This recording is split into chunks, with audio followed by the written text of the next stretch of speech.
Good evening दोस्तों। नए इस वीडियो के अंदर हम बात करेंगे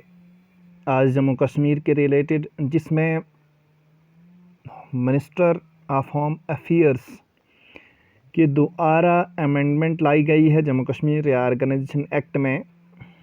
जो रीऑर्गेनाइजेशन एक्ट जो है 2019 में स्टेट जम्मू कश्मीर का 370 आर्टिकल हटाने के बाद जो एक्ट लाया गया था उसमें कुछ अमेंडमेंट्स लाई गई हैं, जिस अमेंडमेंट्स के ज़रिए से एलजी यानी lieutenant governor UT of Jammu and Kashmir की पावर को बढ़ाया गया है, उसकी पावर को बूस्ट किया गया है इस अमेंडमेंट के द्वारा। ये अमेंडमेंट जो है मिनिस्ट्री ऑफ होम अफेयर्स के द्वारा किया गया है। इसमें enhancing the power of lieutenant governor, the president has approved the amendment which come into force on July 12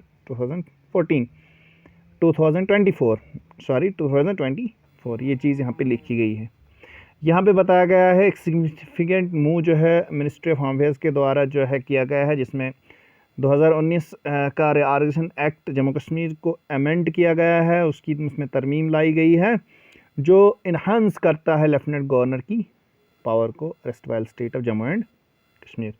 उसके बाद प्रेसिडेंट का एसेंट जो मिला है, अप्रूव्ड हुआ amendment in the rule exercising the power conferred by the section 55 section के द्वारा Jammu and Kashmir reorganisation 2019 34 of 2019 read the promulgation dated 31st October 2019 issued order section 30 या 73 of the act, a notification issued by the Ministry of Home Affairs. The President made the rule further to amend the transaction of the business of the government of UT Jammu and Kashmir 2019। जो business यहाँ पे होगा अपनी powers का इस्तेमाल, वो lieutenant governor को ज़्यादा दी गई हैं पावर्स। द रूल में कॉल्ड भी transaction of business of the government of erstwhile Jammu and Kashmir, जिसको सेकंड अमेंडमेंट रूल 2024 भी कहा जाता है। इसको हम थोड़ा सा आई डिटेल में जानने की कोशिश करेंगे। The amendment shall come into force on July 12 जो है 2024 में, the date of the publication in the official Gazette MO and anticipation of the speculated assembly election in Jammu and Kashmir. Election होने से पहले इसमें तरमीम की गई, जिसके रिलेटेड राहुल ये क्या कहते हैं उमर अब्दुल्ला ने भी ये चीज़ कही थी कि जम्मू कश्मीर स्टेट को जो है जिस तरीके से स्टेट ये यूटी जो है वो दिल्ली और पुडुचेरी की है, इसी तरीके से जम्मू कश्मीर की स्टेट को भी सेंटर के द्वारा रखा जा रहा है। यानी मिनिस्टर यहाँ पे बनेंगे, अगर इलेक्शंस होंगे यहाँ पे चीफ मिनिस्टर भी बनेगा, लेकिन ज़्यादा पावर जो है लेफ्टिनेंट गवर्नर को होगी यूटी जम्मू एंड कश्मीर के अंदर। लेकिन यहाँ पे सवाल एक पैदा होता है, जिस तरीके से जो है सुप्रीम कोर्ट ने कहा गया कि इसको स्टेटहुड के दर्जे में लाया जाना चाहिए जम्मू कश्मीर यूटी को। तो अगर जम्मू कश्मीर यूटी स्टेटहुड के दर्जे में पहुंचती है तो उसके बाद लेफ्टिनेंट गवर्नर यहाँ पे जो है नहीं रहेगा, यहाँ पे governor as a administrative head रहेगा। तो उसके लिए क्या करती है जो है हमारी सरकार, तो ये बाद में देखा जाएगा। तो यहाँ पे एक चीज़ और लिखी है कि in the translation of the business of government UT Jammu and Kashmir rule 2019 hereinafter refer to as the principal rule, जिसको कहा गया था some rules has been inserted, यहाँ पे दिए हुए कुछ रूल्स हैं। As per the inserted sub rule 2A no proposal shall required previous concurrence of the financial department regard police, जैसे पब्लिक ऑर्डर है, जैसे all Indian service and anti corruption bureau है, to exercise the discretion of the lieutenant governor under the act. यानी कि इसके lieutenant governor के अलावा जो है कोई भी चीज़ जो है यहाँ पे एक्सेप्ट नहीं की जाएगी, और अगर रिजेक्ट करना हो तो लेफ्टिनेंट गवर्नर वो चीज़ रिजेक्ट हो जाएगी अगर लेफ्टिनेंट गवर्नर की कंसेंट या डिस्क्रिशन एक डिस्क्रीट डिसीजन नहीं होगा उस चीज़ पे। तो यहाँ पे बिफोर जो लेफ्टिनेंट गवर्नर या चीफ सेक्रेटरी के द्वारा जो है लेफ्टिनेंट गवर्नर तक वो लेटर अगर नहीं पहुँचाया जाता है तो वो उस रूल को माना नहीं जाएगा।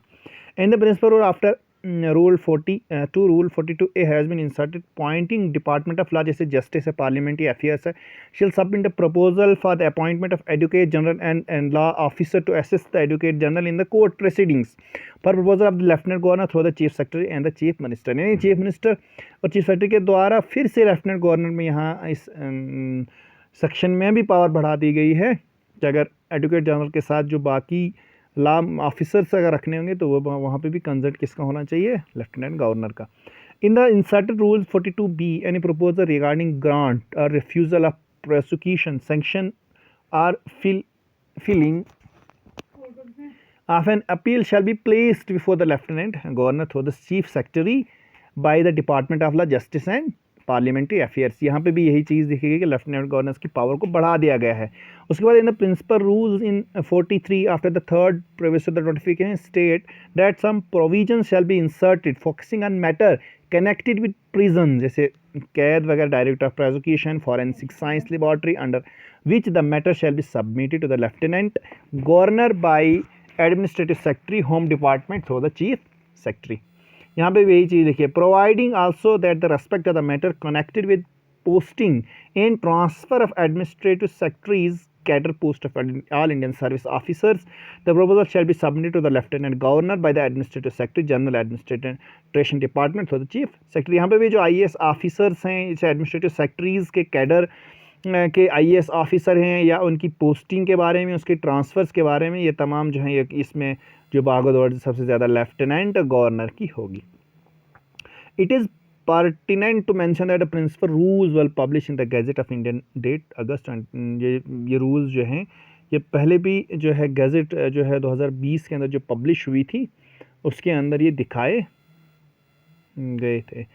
तो ये थी इस अमेंडमेंट के द्वारा लिखी गई जिसमें लेफ्टिनेंट गवर्नर की पावर को बढ़ा दिया गया है